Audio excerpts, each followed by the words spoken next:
जिल्हा परिषद पंचायत समिती सार्वत्रिक निवडणूक 2026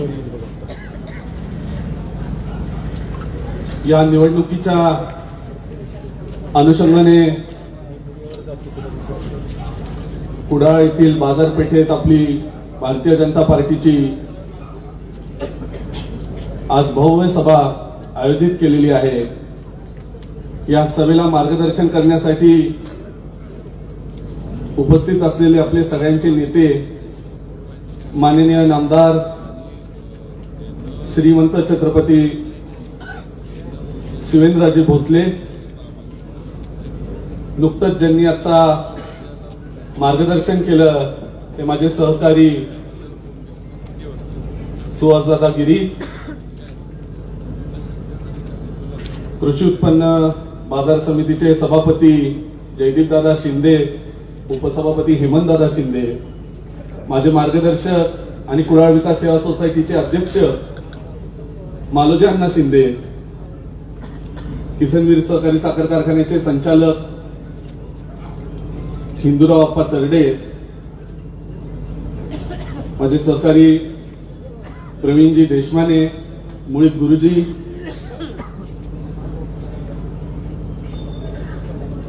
सर्वच आज इथं प्रमुख उपस्थित आहेत। प्रतापगड कारखान्याच्या माजी अध्यक्षा सुनेत्राताई शिंदे,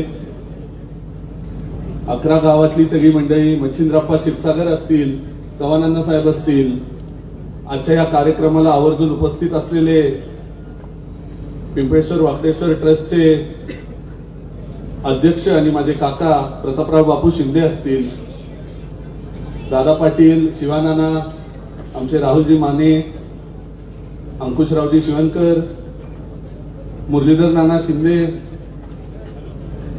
इंद्रजीतजी भिलारे, धनंजयजी केंजळे, पांडुरंगजी वाघ,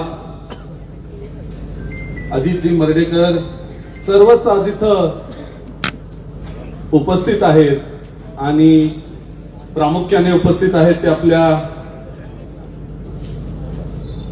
पक्षाबरोबर ज्यांनी युती केलेली आहे ते एकनाथ दादा रोकडे, सर्वच प्रमुख मान्यवर स्टेजवर आहेत। समोरही काही दिग्गज मंडळी या जिल्हा परिषद गटातली आहे। त्याच पद्धतीने या विभागाचं जे पत्रकारितेमध्ये काम करतात ते माझे इम्तियाजजी मुजावर, वसीमजी शेख, धनंजयजी गोरे, सगळेच आज इथं उपस्थित आहेत। सगळ्यांचे स्वागत करतो। आजच्या ह्या कार्यक्रमाप्रसंगी महिला वर्गही बहुसंख्येने उपस्थित आहे। जिल्हा परिषद पंचायत समितीच्या निवडणुका जाहीर झाल्या आणि ह्या निवडणुकीच्या रणधुमाळीमध्ये ह्या निवडणुकांना सामोरं जाण्यासाठी महाराज साहेबांच्या मार्गदर्शनाखाली आणि भारतीय जनता पार्टीच्या अधिकृत उमेदवारी म्हणून कुडाळ जिल्हा परिषद गटातून जयश्रीताई सुहासदादा गिरी यांना उमेदवारी मिळाली। त्याच पद्धतीने सायगाव पंचायत समिती गणातून चारुशिलाताई विवेकजी पवार आणि कुडाळ पंचायत समिती गणातून मला उमेदवारी मिळाली। सुहासदादांनी ज्या पद्धतीने सांगितलं की महाराज साहेबांनी ज्यावेळेस या उमेदवारांचे निर्णय घेतले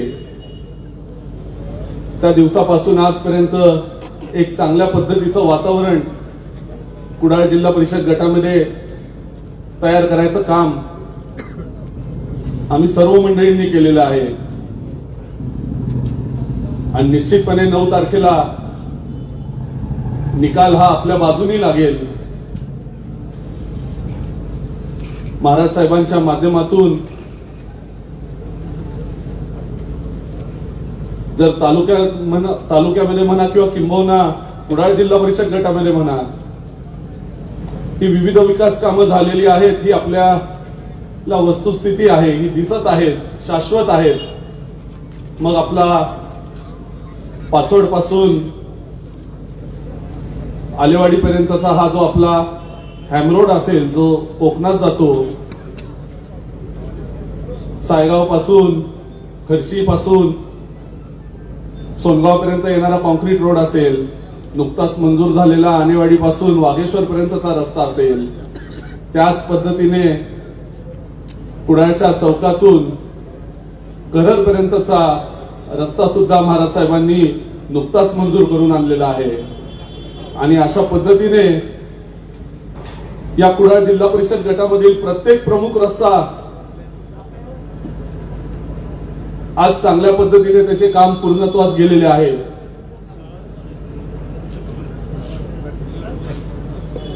या तालुक्याचे नेते मानकुमरे भाऊ यांचंही या सभास्थळी स्वागत करतो. आणि अशा प्रकारे महाराज साहेबांच्या माध्यमातून एवढी चांगली कामं होत असताना, विकासाचं पर्व आपल्या जावळी तालुक्यामध्ये उभं होत असताना, नैतिक जबाबदारी आपल्या या कुडाळ गटाची बनते की गेली 15 वर्षांपासून कुडाळ जिल्हा परिषद गटावर आपल्या विचारांचा जिल्हा परिषद सदस्य होऊ शकलेला नाहीये. ही खंत आपल्या सर्व कार्यकर्त्यांमध्ये आहे. आणि आजच्या ह्या निवडणुकीच्या निमित्ताने आपल्या सर्व मंडळींना ही संधी मिळालेली आहे की कुडाळ जिल्हा परिषद गटाचा उमेदवार आणि पंचायत समितीचे दोन्ही उमेदवार हे महाराज साहेबांच्या पाठीशी उभं करायचं काम येत्या 7 तारखेला मतदानाच्या स्वरूपात आपल्याला करायचं आहे. ज्या पद्धतीने भारतीय जनता पार्टीने राज्यामध्ये महाराज साहेबांना संधी दिलेली आहे, सार्वजनिक बांधकाम मंत्री म्हणून आज महाराज साहेब राज्यात काम करत आहेत. आणि असं असताना आपल्या सर्व सहकाऱ्यांची, सर्व कार्यकर्त्यांची ही खऱ्या अर्थाने जबाबदारी बनते की आपल्या जावळी तालुक्यातील तिन्ही जिल्हा परिषद गट 606 गण हे भारतीय जनता पार्टीच्याच विचाराचे आले पाहिजे, हे महाराज साहेबांच्या विचाराचेच निवडून आले पाहिजे. आणि मला खात्री आहे येत्या 7 तारखेला आम्हा तिन्हा उमेदवारांच्या कमळ चिन्हासमोरील बटन दाबून तुम्ही सर्व उमेदवार तुमचा आशीर्वाद रूपी बहुमूल्य मत देऊन हे तिन्ही उमेदवार निवडून आणाल, ही खात्री या निमित्ताने व्यक्त करतो. पहिल्या दिवसापासून महाराज साहेबांच्या विचाराने काम करत असताना आम्ही कुणावरही टीका केली नाही, टिप्पणी केली नाही, कोणत्याही प्रकारची कुणाचं नावही घेतलं नाही. जे खऱ्या अर्थाने विकासाची कामं चालू आहेत त्याच्याच जीवावर मतदार रूपी राजाच्या पुढे आम्ही मत मागायला गेलेलो आहोत. परंतु काही गोष्टी इथं स्पष्ट करणं गरजेचं आहे, कारण व्हॉट्सअपच्या माध्यमातून, सोशल मीडियाच्या माध्यमातून पहिल्या दिवसापासून माझ्यावर वैयक्तिक आरोप हे करण्यात आलेले आहेत. आज महाराज साहेबांच्या माध्यमातून कुडाळमध्ये असतील, कुडाळ गटामध्ये असतील, सुहासदादांनी सांगितलं तसे अनेक गट कार्यरत आहेत. प्रत्येक जण आपल्या परीने त्याचं कार्य करत असतो. मग ते विकास कामाचे असतील, महाराज साहेबांकडे पाठपुरावा करायचा असेल, आणि ही विकासाची एक चांगली हेल्दी कॉम्पिटिशन ज्याला म्हणतो आपण, ती आम्ही करत असतो. पण असं असताना मी कधी जास्त आणले असतील, दुसऱ्यांनी कधी माझ्यापेक्षा जास्त आणले असतील, पण महाराज साहेबांच्या माध्यमातून निधी आणायचं काम आम्हा सगळ्या मंडळींनी या विभागामध्ये केलेलं आहे. परंतु आजच्या घडीला जे निवडणुकीला सामोरे जात आहेत त्यांनी सुहासदादा गेल्या 15 वर्षात 50,000चं गटर सुद्धा या कुडाळमध्ये आणलेलं नाहीये, ही वस्तुस्थिती आहे. आणि मग नाही ते आरोप करायचे, ठेकेदारीबद्दल बोलायचं. खऱ्या अर्थाने मला सांगायचंय की कामं चालू आहेत म्हणूनच ठेकेदार आहेत. इतकी प्रचंड विकास कामं इथं चालू आहेत ती कोण करणार? त्याला कॉन्ट्रॅक्टरच लागणार ना. आणि असं असताना, त्यातली माहितीही नसताना काहीतरी आरोप कुणीतरी सांगायचे आणि त्या पद्धतीने करायचे, हे असल्या अपप्रवृत्ती आपल्याला सगळ्यांना थांबवाव्या लागणार आहेत. मग कारखान्याचं पत्रक काढलं. सुरुवातीला वसीमभाई आम्हाला कळलंच नाही निवडणूक कारखान्याची आहे का जिल्हा परिषद पंचायत समितीची निवडणूक आहे. अनेक मुद्दे कारखान्यावर लिहिले गेले, अनेक मुद्दे सांगितले गेले. पण आज जाहीर सभेमध्ये मला त्यांना विचारायचंय की यंदाचा ऊस कुठं घातला? ऊस घालायचा जरंडेश्वरला आणि कळवळ आणायचा प्रतापगडचा, हे सर्वांना कळणं गरजेचं आहे. या विभागातील ऊस उत्पादक शेतकरी असेल, सभासद असेल, प्रतापगड कारखान्यावर, अजिंक्यतारा प्रतापगड साखर उद्योगावर खऱ्या अर्थाने प्रेम करणारा असेल, या प्रत्येक व्यक्तीने दराकडे न बघता 5-50 रुपये प्रसंगी सोडून हक्काने माझा हा कारखाना काकांनी भैयांनी जो उभा केलाय, हा कारखाना चालला पाहिजे, मोठा झाला पाहिजे, या उदात्त हेतूनी ऊस घालायचं काम आपल्या ह्या कारखान्याला केलं.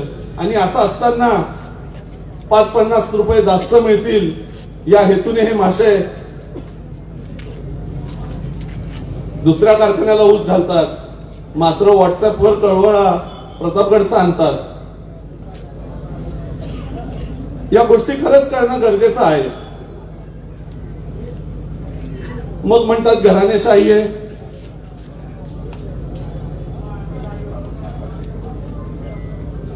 कुठंतरी मी इम्तियाजभाई वाचलं की वारसाने संधी मिळते परंतु कर्तृत्व हे सिद्ध करावं लागतं.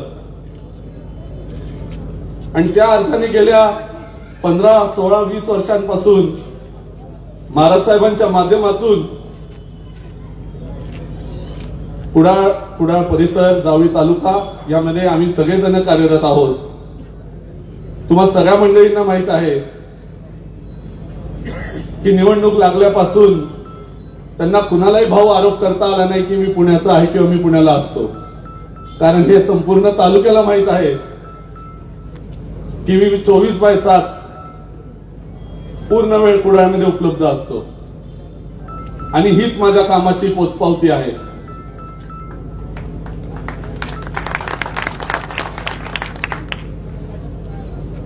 निवडणुकीला का सामोरं जात आहेत त्याची सुद्धा थोडीसं विवरण केलं.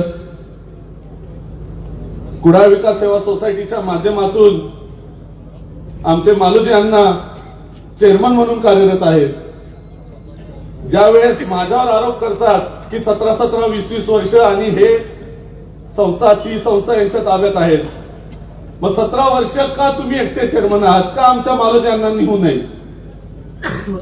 एकदा आमचे अण्णा चेअरमन झाले की एवढा अट्टास केलाय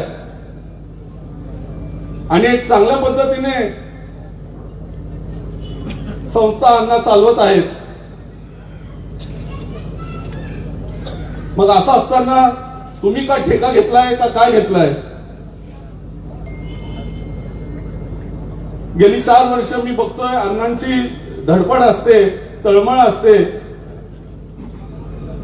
आणि कुडाळ विकास सोसायटी ही चांगल्या पद्धतीने आज कार्यरत आहे. विविध योजना ते राबवत आहेत.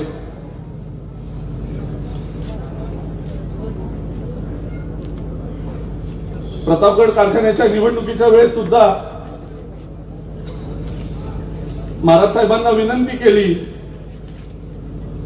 की यांना संधी मिळावी आणि त्या अनुषंगाने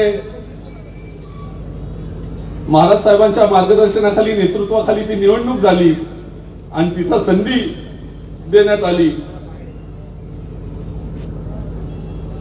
त्याचं सुद्धा भान यांनी कोणी ठेवलं नाही, तरी असो, निवडणूक ही लोकशाहीची आहे. लोकशाही पद्धतीने सर्वांनी उतरायचा प्रत्येकाला अधिकार आहे आणि त्या पद्धतीने आपण या निवडणुकीला विकासाच्या मुद्द्यावर सामोरं जाऊ. येणाऱ्या काळामध्ये महाराज साहेबांच्या सार्वजनिक बांधकाम मंत्री या खात्यातून, महाराज साहेबांच्या माध्यमातून आपल्याला या तालुक्याचा विकास साधायचा आहे आणि तुमच्या सगळ्यांच्या जीवावर, तुमच्या सगळ्यांच्या ताकदीवर आपण खात्रीशीरपणे तो साधूया. अजिंक्यतारा प्रतापगड साखर उद्योगच्या माध्यमातून गेली 3 वर्ष हा कारखाना कार्यरत आहे. अशाच पद्धतीने भविष्यात सुद्धा महाराज साहेबांच्या मार्गदर्शनाखाली तुम्हा सगळ्या शेतकऱ्यांच्या, ऊस उत्पादक सभासदांच्या मार्गदर्शनाखाली आपण सगळेजण ताकदीने चालू. येथील या विभागातील कर्मचाऱ्याला सगळ्यांना न्याय द्यायचं काम करू. मला खात्री आहे येणाऱ्या निवडणुकीमध्ये तुम्ही सर्वजण आमच्या पाठीशी उभे राहाल. येत्या 7 तारखेला कमळासमोरील बटन दाबून आम्हा तिन्ही उमेदवारांना बहुसंख्येने निवडून द्या ही विनंती या निमित्ताने करतो. आणि जाता जाता एवढंच सांगतो कि बाज की असली उड़ान अभी बाकी है, हमारे इरादों का इम्तिहान अभी बाकी है. अभी तो नापी है मुट्ठी भर जमीन हमने, अभी पूरा आसमान बाकी है. धन्यवाद. धन्यवाद बाबा. आणि यानंतर आमंत्रित करतो आपलं दैवत श्वापदाच्या कळपामध्ये